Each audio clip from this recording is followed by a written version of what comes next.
course, the United States is reimposing all U.S. sanctions about 6 months after unilaterally withdrawing from the 2015 nuclear agreement known as JCPOA. For more, we have CGTN's Jim Spellman in our newsroom. Jim, this certainly does not come as a surprise. Not at all. This is the last major step of President Trump's efforts to pull out of the Iran nuclear deal reached during the Obama administration. A previous round of sanctions went into effect earlier this year. These new sanctions hit Iran's shipping and financial sectors and their oil industry. The U.S. wants a new, tougher deal that addresses Iran's ballistic missile program as well as nuclear weapons. Washington also wants any new deal to address a list of items the U.S. put forward back in May, all aimed at reducing Iran's influence in the region. The U.S. Secretary of State and Secretary of the Treasury briefed reporters Monday morning. The Iranian regime has a choice. It can either do a 180-degree turn from its outlaw course of action and act like a normal country, or it can see its economy crumble. We hope a new agreement with Iran is possible, but until Iran makes changes in the 12 ways that I listed in May, we will be relentless in exerting pressure on the regime.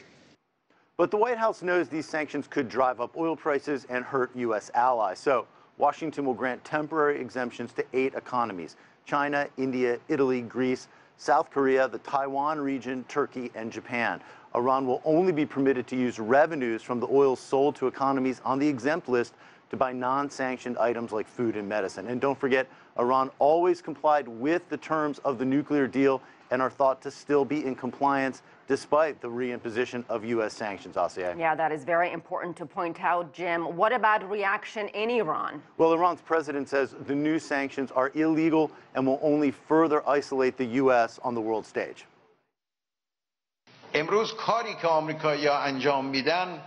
What the Americans are doing today aims to put pressure on people, no one else, just on people, and on other nations, other firms, other governments.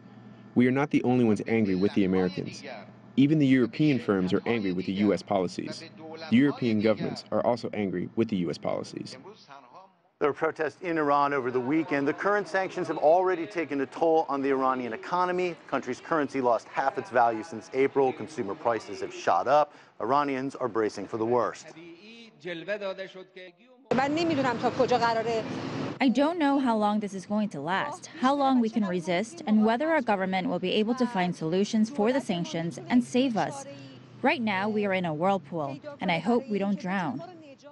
But over the weekend, Iran's foreign minister told the USA Today newspaper that his government would consider new rounds of talks if the Trump administration changes its confrontational approach. So perhaps there's some hope that negotiations may resume, and perhaps after tomorrow's midterm elections, Asiye, the political dynamics in Washington could change as well.